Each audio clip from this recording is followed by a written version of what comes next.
నా ప్రొడ్యూసర్ కృష్ణప్రసాద్ గారు మాట్లాడతారు. శివలింక కృష్ణప్రసాద్ గారిని మాట్లాడాల్సిందిగా కోరుకుంటున్నాం. మీడియా మిత్రులందరికీ నా కృతజ్ఞతలు. ఇక్కడికి అందరూ వచ్చినందుకు చాలా సంతోషంగా ఉందండి.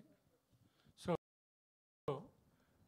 మొన్న 18వ తారీఖు అనుకున్నది 25కి వెళ్తాం అనేది మీ అందరికీ నా కెరీర్లో ఎప్పుడు మీకు తెలిసే ఉంటుంది. నేను త్వరగా డేట్ వేసిన తర్వాత మారలా, బట్ ఇవాళ కామన్ అయిపోయింది.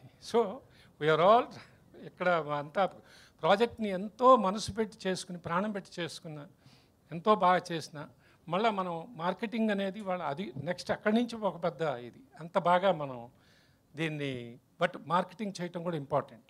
దాన్ని అందరికీ రీచ్ అవటం ఇంపార్టెంట్. రీచబిలిటీ చాలా సంస్కారవంతమైన ప్రేక్షకులు. ఎందుకంటే సినిమా బాగుంటే చూస్తాం, కంటెంట్ బాగుంటే చూస్తాం. ఈ మధ్యన ఎక్కువ వినపడుతుందండి అది.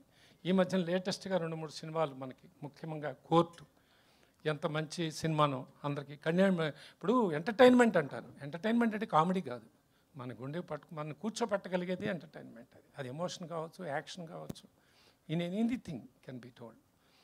అలాగే అలా చేసిన ఇవాళ మన కంటెంట్ నమ్ముకుని నేను నా సెకండ్ ఇన్నింగ్స్ ముఖ్యంగా ఒక జెంటిల్మెన్, మళ్ళీ 2 ఏళ్ళ తర్వాత ఒక సమ్మోహనం, తర్వాత మళ్ళీ 2-3 ఏళ్ళ తర్వాత మీ అందరికీ తెలుసు యశోద. ఎప్పుడో ఆదిత్య 369 నా 32 ఏళ్ళు చేసింది అవి కాదు. అవి అన్నీ నేను ఆ ఏజ్లో అబ్బో ఏంటి ఇంత కొత్తగా ఉందని ఆ సినిమా చేశాను. కానీ ఇప్పుడు మళ్ళీ నేను అన్ని లైఫ్లో అప్ అండ్ డౌన్ చూసిన తర్వాత చాలా ఆలోచన చేస్తే నాకు అవకాశం మోహన్ కృష్ణ గారు నేను కలిసి స్టార్ట్ చేసాం. దీనికి నిజంగా కారకుడు కూడా మళ్ళంగా మహానుభావుడు ఎస్పి బాలసుబ్రహ్మణ్యం గారు. కృష్ణ మంచి నువ్వు మోహన్ కృష్ణ చేయవా, మంచి సినిమా చేయదు కానీ అని అన్నారు. చిన్న గ్యాప్ వచ్చినప్పుడు నాకు ఆ గ్యాప్లో మళ్ళీ మేము ఇద్దరం స్టార్ట్ చేయడం జరిగింది. అదృష్టం ఆ కథను నమ్మాం. అది జెంటిల్మెన్ అయింది, నాని గారితో చేసింది. ఎంత సక్సెస్ అయిందో మీకు తెలుసు.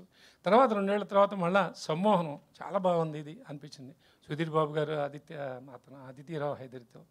మళ్ళీ నేను ఇండివిజువల్గా యశోద చేశాను, మోస్ట్ ఎక్స్పెరిమెంటల్ ఫిల్మ్ సమంత గారితో. I'm happy about the product and successful. And తర్వాత ఇట్లా చేసుకుంటూ వస్తుంటే మళ్ళీ ఈ కథ నేను లాస్ట్ ఇయర్ విన్న తర్వాత చాలా టెంప్ట్ అయ్యాను.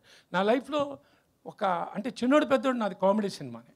కామెడీ ఎమోషన్స్ అన్నీ ఉన్నాయి, కానీ ఫుల్ ప్లెజ్డ్ ఎంటర్టైన్మెంట్. జంజాల్ గారితో 2 సినిమాలు రాయించుకున్న నేను చిన్నోడు పెద్దోడు ఆదిత్య 369 ఎప్పుడు అంటుండేవాడిని జంజాల్ గారిని నాకు సినిమా చేసి పెట్టండి సార్ అంటే, నీకు ఎప్పుడే ఇంట్లో వాడివి నీకేంటయ్యా అంటుండేవాడు.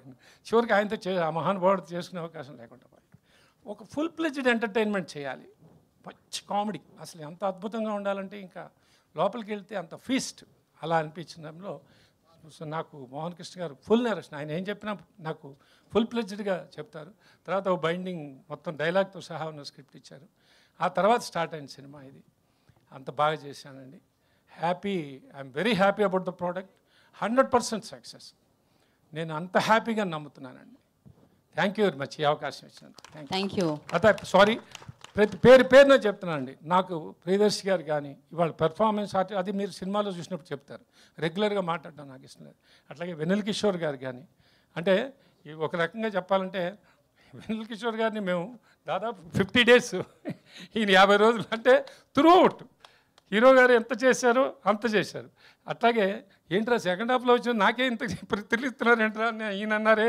ఇట్స్ గ్రేట్ అసెట్స్ అండి ఈ ముగ్గురు ఉంటే నాకు అనిపించింది. అలాగే అవసరాల శ్రీనివాస్ది very special character.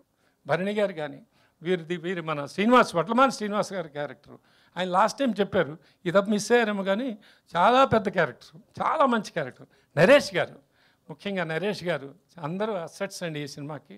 You will all enjoy. నేను మంచి సినిమా డెలివరీ చేస్తున్నా, అది 100% హాయిగా ఉంటుంది, చాలా బాగుంటుంది. Thank you. Thank you sir, thank you so much. And రూపాకి ఇచ్చేద్దాం మైక్. ఎస్ మాట్లాడండి రూపా. అందరికీ నమస్కారం. సో